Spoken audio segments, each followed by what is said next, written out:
Alright, so today we're going to be talking about the S-Class heroes and the difference in power that they have in the manga versus the webcomic. And this video was made possible by my awesome patron, Flashy Flash.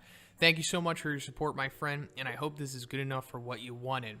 Now, everything kind of stays the same in both iterations of the story from the beginning up until the point that Garo fights Tank Top Master.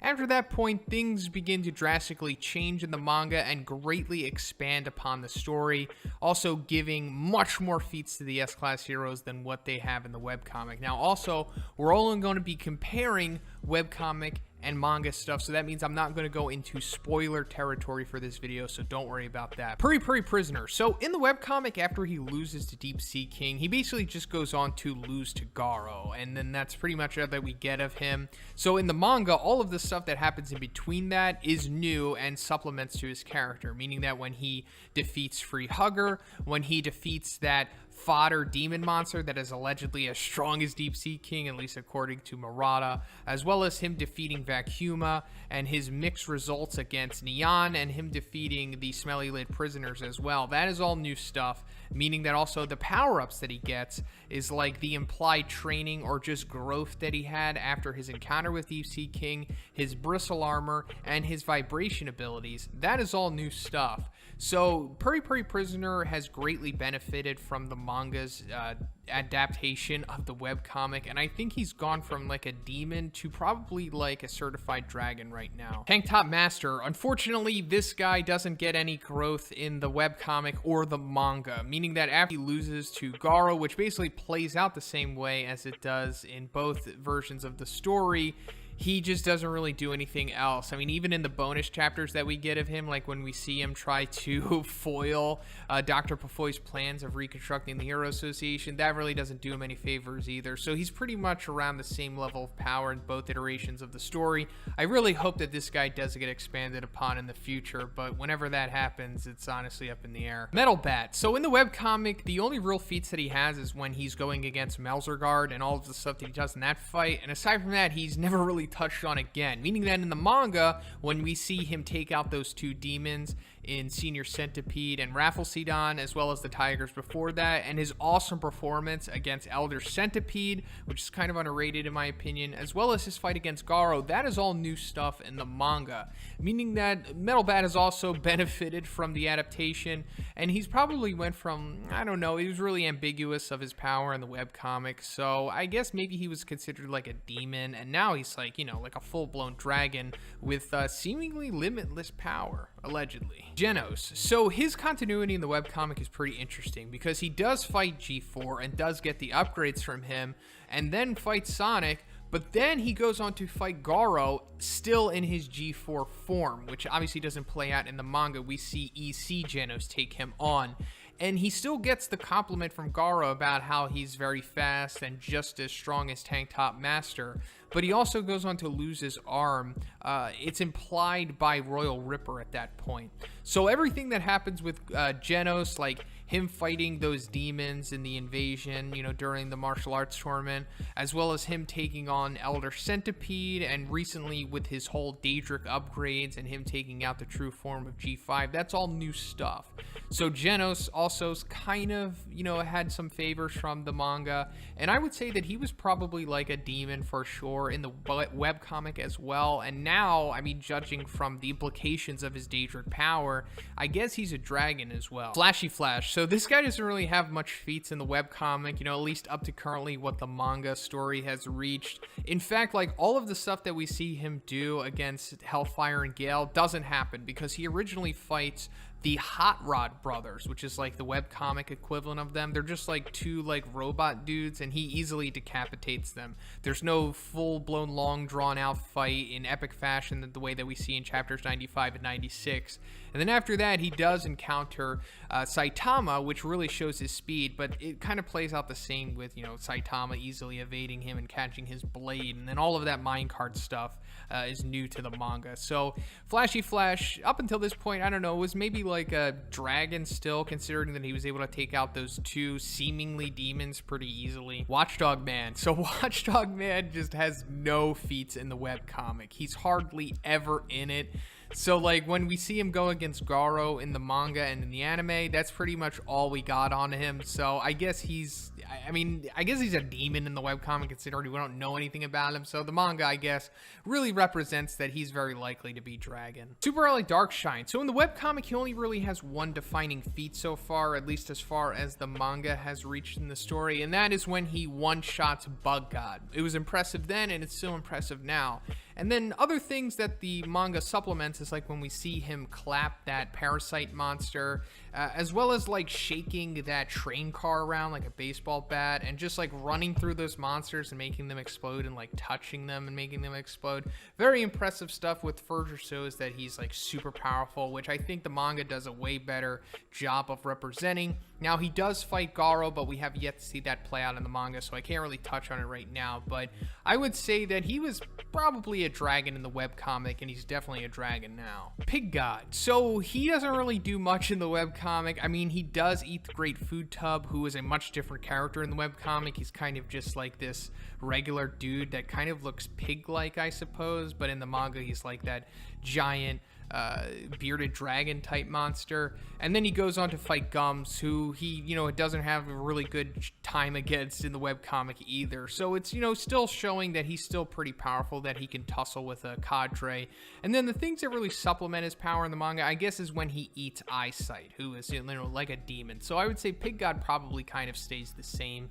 He's probably like a low dragon in both versions. Drive Knight. So this guy like has no development in the webcomic whatsoever. I think the only time we actually ever see him is when he talks to Genos and tells him that Drive Knight is his enemy. That's it.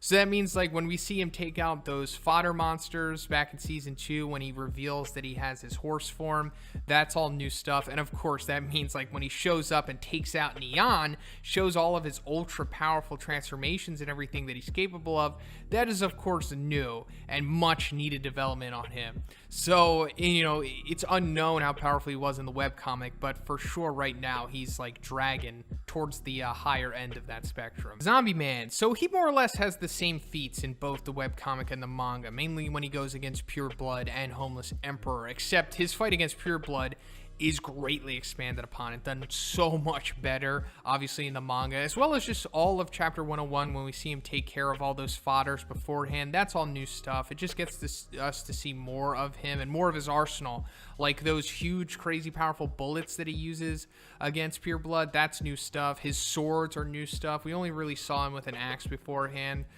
And then when he goes against Homeless Emperor, his regeneration, as well as when he's going against Pure Blood, his regeneration is sped up. Like, it's not necessarily that fast in the webcomic. Like, at least it wasn't implied to be as fast as it is. So that really buffed up Zombie Man in a much needed way. And he was probably like demon level, somewhere around there in the webcomic, but I think he's like a full-blown dragon right now. King. We see enough of King in the webcomic to really get the gist of what's going on with him, but he's not really as nuanced as he is in the manga, I'll say. And he is kind of lacking some feats in the webcomic, like when he goes against that mimic monster in Chapter 109. That's new stuff, much needed. But aside from that, we have still yet to see the best of King, which will for sure happen. But I think he's definitely like God in both iterations of the story. Metal Knight. We haven't really seen much of him in either versions of the story, honestly. Like in the webcomic, he takes on the meteor and fails against that. And then aside from that, we kind of just hear about him making the New Hero Association. So that means like when he goes against Elder Centipede and the other stuff, like with his arsenal, we don't really see that in the webcomic. So it kind of gives him more feats, but still keeps him at this ambiguous level of power, as which I always say with Metal Knight, we only can really go off of the hype for him. So I guess in both versions, he's more or less could be like High Demon based on just one of his Metal Knight robots, but if we're just guessing his full potential, he could be like above Dragon. Child Emperor. So we don't really get to see too much of him in the webcomic. Like when we see him go against Eyesight, and that's like the first time we really get to see like the gadgets that he's using, that's a good way to introduce us to his abilities, which doesn't happen in the webcomic. But then after that, he goes on to fight Phoenix Man. And in the webcomic, Phoenix Man only has like his bird brain costume form. He doesn't transform into the crazy dragon and the regeneration, resurrection abilities that we've seen. That's all new stuff. And that mainly happens so that we can get more feats on Child Emperor. Because like I said, that doesn't happen. So Child Emperor is one of the biggest buffs that we see coming over from the webcomic. Because before this, he kind of just, hacks up Phoenix Man and then loses to Evil Natural Water, as he does in the manga as well. But the whole Brave Giant stuff and all of the cool new added tricks and robots and gadgets and stuff that he has, that's all new manga stuff. So I would say that he's probably like a demon in the webcomic, and he's going full-blown dragon in the manga. And when he has like Brave Giant, he's like mid, maybe even high dragon around there. Atomic Samurai. So he doesn't really have much to do in the webcomic. He kind of takes on Melzergard and then goes on to lose to Black S. But in the manga, we see him take care of Haragiri, which is awesome. That doesn't happen. And then we see him take on like those demons throughout the story, like when he takes on Rhino Wrestler, totally wrecks him, takes on Devil Executioner, who's like a fodder demon. And then when we see him like use his concentrated atomic slash against Black S, that is not in the webcomic, so that greatly amplifies his power in a much needed way. It shows that he can take care of dudes like that, but he just doesn't necessarily have enough to really compete with like overwhelming strength that Black S has. So I would say that he's probably like, I don't know, like a dragon possibly in the webcomic, but now he's more so a definitive dragon now that his feats and more of his powers have been explained better. Silverfang. So he has good feats in both webcomic and the manga, like when he goes against Melzergard and when he goes against Garo. Those are in both versions and they both do him justice, but like the whole Elder Centipede fight, that's new to the manga, so that really expands upon him. But also like his fight against Fistfight Jin, that's new to the manga. And his fight against Overgrown Rover when he's helped by Bomb, of course, this is in both versions, except the manga makes it look much better. Because in the webcomic, he kind of just does the Crossfang Dragon Slayer fist to him, and then it kind of hurts Rover, but at the same time it kind of doesn't. Then he asks him to sit, and then he does. But in the manga, we see like he gets supplemented by Fubuki's new ability, and he's able to deflect Rover's blasts, and then like the big beating that they put on him and then kick him at the end and send him into the wall, that's new to the manga as well. So I think the manga really does him justice, and he was probably a dragon in the webcomic, but now he's more so like, I don't know, almost consensus high dragon. Tatsumaki. So she has awesome feats in both versions as well. Like when she's able to deflect the bullets back at Boros' ship. It happens in both versions, but the manga really makes it out to be the incredible feat that it is. Better than the webcomic does by far. And also when we see her take on Thousand Eyes Octopus, that's new to the manga as well. And when she takes on Giro Giro, the feats that Giro Giro uses on her, like the Force Lightning stuff and the 300 times gravity, that's not in the webcomic, so that just further shows how outrageously powerful Tatsumaki is, which, like I said, I think the manga does a much better version of showing us. And then finally, Blast. So up until this point in both the webcomic and the manga, he doesn't really have any shown feats, except in the manga we do get told how powerful he could be, but in the webcomic that doesn't really happen. Like the whole thing about him defeating Elder Centipede, as well as Drive Knight asking about him and like being scared of him, that doesn't happen as well. The only thing that really gets said about Blast in the webcomic that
in the manga is when Sitch is talking about how he deserves special treatment and how if humanity is truly in danger, then he'll probably come out and try to save it. That's about it. And given that, I think, you know, Blast is probably like the strongest hero in both versions, you know, aside from Saitama, of course. That's pretty much it for the video today, guys. I hope you liked this one. Let me know what you think about the differences in the comments. And also, I want to thank, once again, my awesome patron, Flashy Flash. Thank you, my friend, and I do hope that this is what you wanted. Also, if you guys liked the video, just please give it a like. And check out the Patreon. And also, if you haven't already, please subscribe as well. Have a great day, and I'll see you in the next one.